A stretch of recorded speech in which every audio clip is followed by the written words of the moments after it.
So good to be seen, and it's even better to see you. What's going on? Welcome back to yet another video. If we are now meeting for the first time, put it right there. I've heard really good things about you. My name is Francis, destination wedding photographer based out of sunny San Juan, Puerto Rico, after shoot in Violet May Ambassador. Links to all that good stuff will be down in the description. In today's episode, we are talking all about this little tiny beast right here. This is the Olympus MJU V, aka metal, as they were marketed here in the States.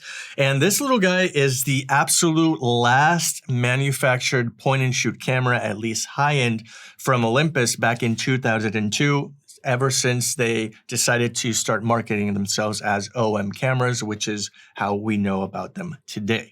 Now, the first order of business is to explain why I got my hands on this specific model. Now, obviously, you and I both know that film photography is making a comeback, and admittedly, I was a little bit skeptical about deep diving because I don't know. And as a result, I just now started to get my feet wet when it comes to film photography, and I decided that a point and shoot camera was by far the best case scenario for somebody like me who happens to be a noob and is recently finding out that the number in the film stock is actually these ISO. So that's how new to the game I am, because I obviously come from a line of digital cameras ever since I was shooting on a Canon Rebel SL3. As a result, that is how I got to thinking that perhaps a point and shoot camera is going to be the best course of action for me, because of the fact that I wanted something that could help me shoot film, understand the ins and outs of film photography, as well as do most, if not all, of the heavy thinking for me in terms of literally just having to point and shoot and the camera does the rest. I think that it's safe to say it is one of the safest entries into what film photography is all about, because you get to understand the camera,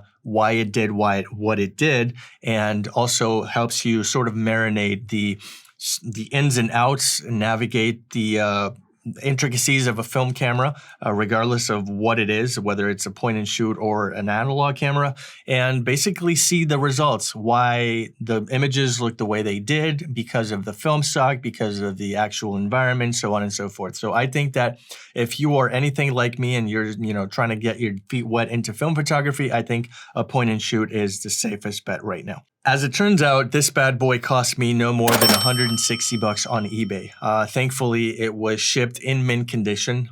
This really does look like it was made last year, but it was actually 2002, the last time they actually made this metal. Now, it's nicknamed, I should say, the metal because of the MJU cameras that were manufactured. I think first editions, Mark II, Mark III. For whatever reason, I can think of Mark IV being put together. I don't know if Mark IV was entirely skipped. And this is the only one that is basically a more robust fill.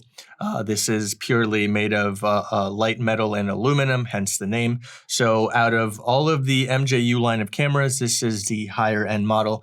And like I said, it stopped being made in 2002. You and I both know that the most popular point and shoots in the market right now are probably Contax T2s and T3s and G1s and G2s. But fact of the matter is, Kendall Jenner changed that for all of us, much like the same thing happened with the Fuji X100 V, which I own, and it's completely out of stock. And when you do have it available, you have to charge an arm and a leg for it because of the high demand and the lack of supply. So having said that, I reached out to my fellow aftershoot ambassador, Joy Zamora, and he told me that if I cannot have or get my hands on a Contax, I should say, then I would definitely look into this line of cameras. And exactly that's what happened. I got my hands on this guy right here. So again, $160 doesn't really put a huge dent in my pocket, and I thought it was a safety decision. Now, I did pair it with the Portra 400, which I think is a staple within the film photography community. I think it's also a safe bet because it's not too low of an ISO, not too high of an ISO. So for the majority of ambient conditions, specifically as it pertains to wedding photography, I think that the film stock was also a safe bet. And I wanted to sort of have a good starting point and put myself in a position to succeed. So both with a point and shoot and Portra 400, I think I did a pretty good decision, if I must say so myself. Now, in terms of specs, they don't really blow you out the water. I do like the fact that this is sort of like a clamshell and the lens does in fact get protected, but I will say this, I'm not a huge fan of the protruding lens or retracting lens, as they are often called, because of the fact that I'm a little bit skeptical considering this is a 2002 year model.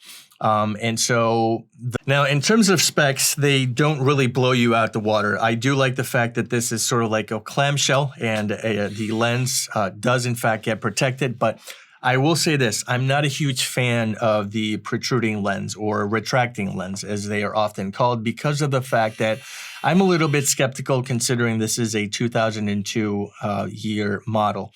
The more moving parts that a camera has, the more I think that it is susceptible to be damaged or broken or stop functioning altogether. So having said that, I probably wouldn't buy another one again because of that fact. However, I will say this, it behaved wonderfully. I did not zoom in and out for the pictures that you're about to see sprinkled in this video, but it honestly changed my mind again because of the fact that this is a really solid and well-built camera.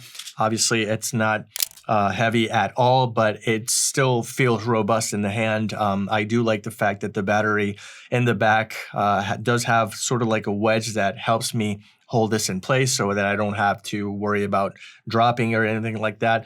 The autofocus is obviously not up to standards with what you're probably used to, or I'm probably used to when it comes to Canon, especially in that ecosystem. It's by no means dual pixel autofocus 2 or anything like that, but it got the job done. Every time I would, point and at least try to shoot, I would get a very nice peace of mind with a green little bulb letting me know that it was actually in focus. So it didn't miss a lot of focus, but at the same time, it makes you think that the autofocus is off because of the fact that this is a f5.6 to f11 lens, and logic dictates because of that, the images are going to be sharp in hell, but this is by no means a very sharp lens at all. And coupled with film stock, it's, these images are not going to be tack sharp. I did, however, get a kick out of the pictures being developed, and unfortunately, I also didn't have the best of weather conditions. I think that during my last recent elopement, we were supposed to be together for 3 hours, and it rained, like literally rainstormed for half of the time that we were supposed to be together. So that is why the pictures that you're seeing on the screen are a little bit muddy for my taste. Obviously, the working conditions that we had when we first arrived were nice and sunny, not a cloud in the sky, and all of a sudden we got hit with an unfortunate rainstorm. So these aren't the best examples, but at the end of the day, considering what we had to go through, I think they came out pretty well. So again, the specs aren't mind-blowing. This is a variable aperture lens that is installed. It goes from 38 to 105, starts at f5.6 and goes all the way down to f11. So again, not mind-blowing specs, but at the same time, I didn't pay an arm and a leg for this camera. Again, the clamshell is kind of cool. It closes and recognizes and retracts every time I shut it down. The viewfinder is absolutely tiny. Unfortunately, this came with a little bit of dust in it, but not to deter me from shooting a lot with it. The back has quartz mode. I can, insert the dates as you can see in the pictures. I kind of did that so that they can remember the actual date that they got married on. It has a couple of metering modes, shooting modes. It has a neat little feature where it recognizes when the camera is being backlit, and so it compensates for that. All in all, honestly, it's a cool camera. Cool, compact, it looks nice, it looks good in the hand, it feels good in the hand. And if you ever want to get into film photography and you want to start with a point and shoot, I couldn't recommend this more. Honestly, it's a great gateway into film photography, and if I keep using this and liking it, then I will try to definitely cop another one from eBay. Now, you're probably wondering, Why did you wait so long to get into film photography? Well, fact of the matter is I was skeptical. I was very hesitant to do that, but at the same time, I've been sort of studying Western European weddings. I've admittedly been gravitating towards the Italy and the Spain and the Portugal weddings, and a lot of photographers over there are, trying to have a resurgence of film photography. And I guess I've been having my arm twisted in a way that I just can't ignore it anymore. And a lot of the content that I am consuming from my fellow after-shoot ambassadors across the pond is in fact film photography. And so, you know what? If it's going to help my business, if it's going to help me attract clients, and I will absolutely do everything that I can to, better my experience, not just as a photographer, but also for my clients. And admittedly, a couple of them have in fact asked me if, my team and I does offer film photography, and I can now say that I can. Now, the pictures that you've been seeing recently in this video were not part of any package. This is just me literally testing the waters, giving them, or I should say gifting them, a couple of pictures on film so that they would have another vibe. But at the same time, I could test this camera. I could see what Portra 400 was all about. And I'm not by any means blown out of the water. It's not a mind-blowing camera, but it was a cool experience. And I have been learning a couple of things specifically when it comes to film photography. If there's anything I can take home after using this at least once, it's the fact that coming from a digital ecosystem and having learned photography on digital, I can honestly say that I took my time with it. I was feeling purposeful and intentional when I took my shots. Not all the time, because I obviously wanted to see how it performed in different lighting scenarios, but I did think about how I used this camera on that elopement that you've been seeing. Carola, my second shooter, also used this camera as well. So we took turns with it, and we felt as though we needed to have a solid pose or a prompt before pressing the shutter button. We were a little bit more deliberate with what we were doing. And I think that a lot of photographers, especially digital photographers, would benefit from taking a step back and perhaps being a little bit more intentional with their photography so that you don't come home with 5,000 pictures after a wedding. That's absolutely bananas. So if I can take any lesson from shooting my first film photography wedding, it's definitely the fact that I should be a little bit more intentional and deliberate with my purpose.